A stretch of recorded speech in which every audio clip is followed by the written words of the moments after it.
नमस्कार, मेरा नाम सिमी यादव है। वर्तमान में मैं उज्जैन जिले में डिप्टी कलेक्टर के पद पर पदस्थ हूँ। यहाँ तक पहुँचने का जो मेरा सफ़र था वो इतना आसान नहीं था। इसके पीछे मेरी 7 से 8 वर्षों की तपस्या रही है। मैं मध्य प्रदेश के इंदौर जिले की निवासी हूँ। 2016 में जब मेरा विवाह हुआ था तब मैंने कभी नहीं सोचा था कि मैं एमपीपीएससी एग्ज़ाम दूंगी या एमपीपीएससी के बारे में मुझे कुछ भी ज़्यादा पता नहीं था। 1 साल मैंने अपनी पूरी फैमिली को फुल टाइम दिया। फिर मुझे ऐसा लगा यार कि स्कूल में मैं अच्छा पढ़ती थी, कॉलेज में मैं अच्छा पढ़ती थी, मैं क्या कर रही हूँ, कैसे कर रही हूँ। 1 साल मैंने बर्बाद कर दिया।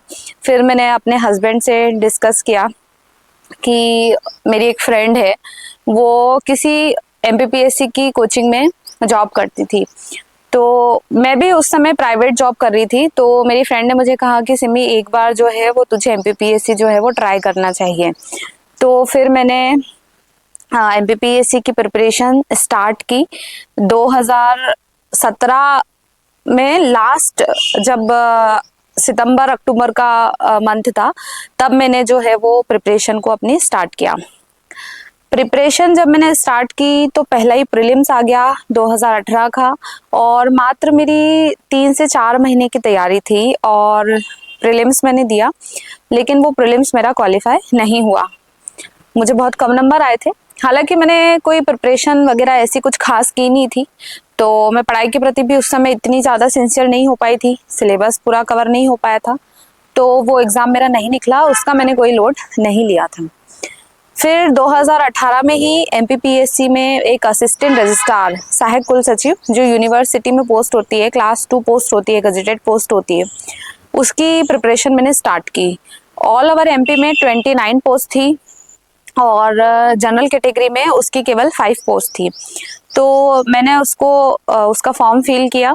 केवल 2 से 3 महीने का समय उस एग्ज़ाम के लिए मुझे मिला था। हालांकि प्रीलिम्स की जब मैंने प्रिपरेशन की थी तो मेरा बेस अच्छा खासा बन गया था, मुझे नॉलेज हो गया था सब्जेक्ट्स का।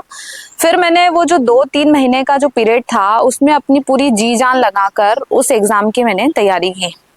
मैं ऑल क्वेश्चन पेपर्स को लेकर आई और मैंने बहुत स्ट्रेटेजिक रूप से 14 से 15-15 घंटे और इवन एग्ज़ाम टाइम पे मैंने 16-16 घंटे तक उस एग्ज़ाम की प्रिपरेशन की। फाइनली उस एग्ज़ाम का रिजल्ट आया, मेरा उसका मेंस क्लियरिफाई हो गया और मुझे इंटरव्यू कॉल आया। मैं इंटरव्यू के लिए गई देने। चूँकि ये मेरा किसी भी एग्ज़ाम का फर्स्ट इंटरव्यू था तो मैं बहुत डरी सी थी और बहुत घबराई हुई सी थी, लेकिन फिर भी मैं देने के लिए गई। और जब फाइनल रिजल्ट आया तो उस फाइनल लिस्ट में मेरा नाम था, लेकिन वेटिंग लिस्ट में नाम था। तो मुझे बहुत दुख हुआ और 1 नंबर से मेरा सिलेक्शन जो था वो रुका।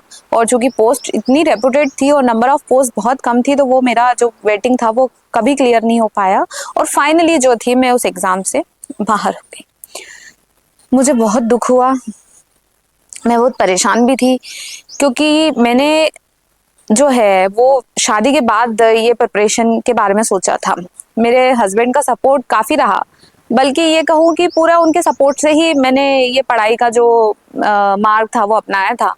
क्योंकि एज अ हाउसवाइफ जब आप शादी कर लेते हैं तो आपको बहुत सारी चीज़ों में बनकर रहना पड़ता है। फैमिली रिस्पॉन्सिबिलिटी होती है, उसको आपको फुलफिल करना होता है। फैमिली की कुछ एक्सपेक्टेशंस होती हैं आपसे, तो आपको उसको भी फुलफिल करना पड़ता है।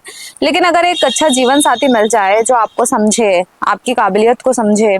मेरे हस्बैंड ने मेरे अंदर वो आग देख ली थी दरअसल, कि इस लड़की का अगर सपोर्ट किया जाए तो ये कुछ ना कुछ तो करेगी। मेरे हस्बैंड ही थे उस समय, जब मैं डिस्क्वालीफाई हुई थी, इंटरव्यू से बाहर हुई थी, तो मुझे संभालने वाले वो मुझसे बोलते थे कि सिम्मी तू चिंता मत कर, तेरे साथ इससे भी कुछ अच्छा होगा। मैं उनको ये बोलती थी कि यार इससे अच्छा तो और कुछ हो नहीं सकता, इससे अच्छा क्या होगा, बहुत अच्छी पोस्ट थी ये, इसमें मेरा होना चाहिए था।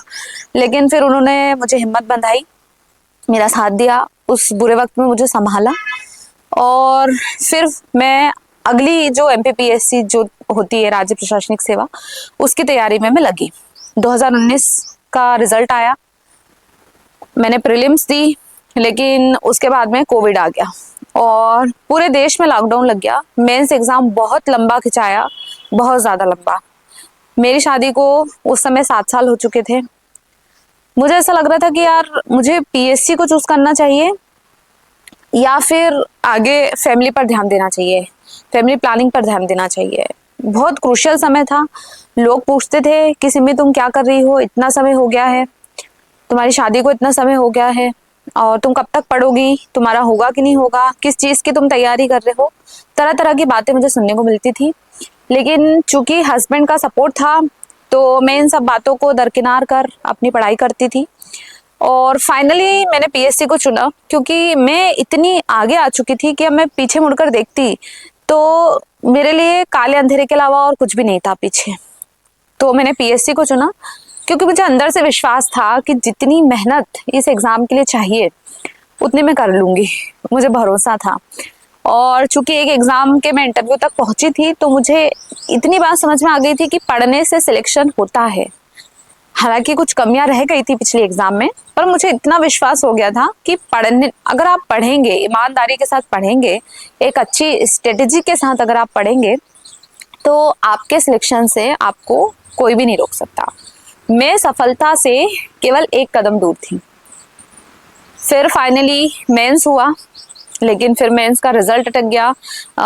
ओबीसी आरक्षण के कुछ मुद्दे थे, उस वजह से कोर्ट केस में एग्ज़ाम उलझती गई। उसके इंटरव्यू जो थे वो बहुत ज़्यादा डिले हो गए। इसके पहले कि 2019 का कुछ प्रोसेस आगे बढ़ पाता, 2020 का प्रीलिम्स आ गया। मैंने 2020 का प्रीलिम्स क्वालिफाई किया, लेकिन उसमें एक समस्या ये आई कि मेंस में जो है आपका पूरा सिलेबस जो था वो चेंज हो गया था। अब सबसे बड़ी चुनौती ये थी कि प्रीलिम्स तो निकल चुका था और मेंस के लिए करीबन 3 से 4 महीने का समय मिला था, और उसमें पूरा सिलेबस नया था। 2020 में पूरा सिलेबस नया था। तो मैं और मेरे साथ मेरा एक दोस्त था, हम दोनों रात रात भर पढ़ाई करते थे। चूँकि कोविड लग गया था और मैं मैरिड थी तो मेरे साथ बहुत सारी लिमिटेशंस भी थी। तो मैं फ़ोन कॉल पर जो थी अपनी कॉपी किताबें खोल कर बैठती थी, मेरे दोस्त उधर की साइड से कॉपी किताब खोल कर बैठते थे, हम फ़ोन पर कांटेक्ट करते थे और रात रात भर हम जो है वो नोट्स बनाते थे। हमने एक टारगेट डिसाइड कर लिया था कि यार इतने समय में हमको ये नोट्स बनाने हैं, और इस तरीके से एक स्ट्रेटेजी के साथ में एक वेल प्लान तरीके से मैंने 2020 की फाइनली जो मेंस की तैयारी थी वो मैंने की, और मैंने उसका मेंस दिया, उसका रिजल्ट आया, उसका मेंस मेरा क्वालिफाई हुआ, मुझे इंटरव्यू कॉल आया, मैं इंटरव्यू देने गई, और जिस दिन रिजल्ट आया वो मेरी ज़िंदगी का एक लाइफ चेंजिंग मोमेंट था। उस समय मैं घर पे अकेली थी और 2021 की मेंस मुझे देनी थी। मैं 2019 का मेंस दे चुकी थी, 20 का मेंस दे चुकी थी, 19 का रिजल्ट नहीं आया था, 20 का भी रिजल्ट नहीं आया था, और 21 का मेंस मुझे देना था। मैंने एक बात सोच ली थी कि जब तक मेरे हाथों में फाइनल रिजल्ट नहीं आ जाता तब तक मैं अपनी किसी भी एग्ज़ाम को रोकूंगी नहीं, और मैं एग्ज़ाम देती रहूंगी, क्योंकि मुझे केवल फाइनल सिलेक्शन से मतलब था। फिर मुझे कितनी भी एग्ज़ाम देनी रहती, मैंने अपने आप को मेंटली प्रिपेयर कर लिया था। तो उस दिन की बात है, शाम का वक्त था और मैं पढ़ रही थी, और मैं अपने आप को मन ही मन कोस भी रही थी कि यार अब कितना पढ़ना पड़ेगा, मैंने इतनी सारी एग्ज़ाम दे दी, उसके रिजल्ट भी नहीं आ रहे हैं, मुझे ये भी नहीं पता कि मैं उसमें पास होंगी कि नहीं होंगी। हो सकता है अगर रिजल्ट आ जाता तो मैं पास होती तो ठीक, अगर मैं फेल होती तो एटलीस्ट मुझे अपनी कमियां पता चलती। लेकिन रिजल्ट तो नहीं आ रहे थे, मन में बड़ा टेंशन भी रहता था यार कि अब शादी भी हो गई है और इतनी सारी रिस्पॉन्सिबिलिटी है और इतना सारा सोशल प्रेशर भी रहता है। तो उन सब चीज़ों के बीच में बस मैं ऐसे ही पढ़ रही थी। मेंस का अगले दिन मुझे टेस्ट लिखने के लिए जाना था और मैं पढ़ रही थी और मन ही मन ये सोच ही रही थी, और पढ़ते पढ़ते मैं थक चुकी थी और मैं ज़मीन पे बैठ के पढ़ रही थी और मैं एकदम ऐसे लेट गई, क्योंकि थोड़ा सा ऐसा गर्मी का मौसम था। और अचानक मेरे फ्रेंड का कॉल आता है कि सिमी तुम डिप्टी कलेक्टर बन गई हो और तुम्हारी पूरे एमपी में 3rd रैंक लगी है। मुझे ये लगा कि यार वो बकवास कर रहा है, एकदम मजाक कर रहा है। मतलब मैं तैयारी तो कर ही रही थी, लेकिन यार मैंने नहीं सोचा था कि यार एकदम से ऐसे 3rd रैंक लगेगी।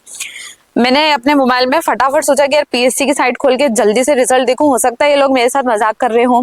और मैं इतनी घबरा गई थी कि उस समय मैं अपने मोबाइल में साइट तक मैं पीएससी की नहीं खोल पाई थी। फिर मैंने अपने फ्रेंड को ही बोला कि भाई तुम मुझे रिजल्ट शेयर करो। उन्हें रिजल्ट शेयर किया, मैंने देखा कि मैं जो है वो सच में डिप्टी कलेक्टर बनी हूँ।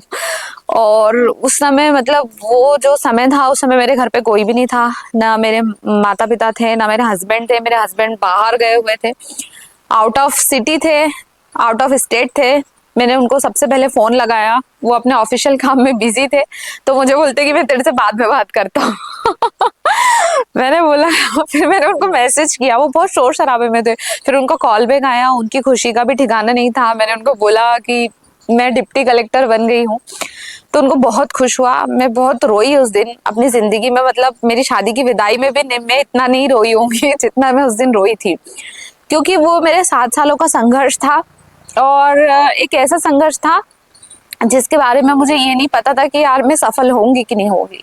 क्योंकि हर एक स्टूडेंट जो एग्जाम देता है, चाहे वो किसी स्टेट की पीएससी हो या यूपीएससी हो, जब वो तैयारी करता है तो उसके मन में ये डर रहता है कि हम सिलेक्ट होंगे या नहीं होंगे। और जिस दिन तक रिजल्ट नहीं आता उस दिन तक वो डर उसके मन में रहता है, क्योंकि ये जो है वो पूरे भारत का सबसे कठिन एग्जाम होता है, यूपीएससी। और उसके बाद हम देखें जो स्टेट पीएससी होते हैं, बहुत कठिन एग्जाम माने जाते हैं, और एक लंबा सफर इस एग्जाम का होता है। पहले प्रीलिम्स होता है, फिर मेंस होता है, इंटरव्यू होता है। तो इसमें सिलेक्शन होना एक भगवान की भी बहुत आपके ऊपर कृपा होनी चाहिए। आपकी मेहनत तो हालांकि रहती है, लेकिन ईश्वर की कृपा से आप जो है ये बनते हैं। तो ऐसा मेरा पूरा संघर्ष ये रहा।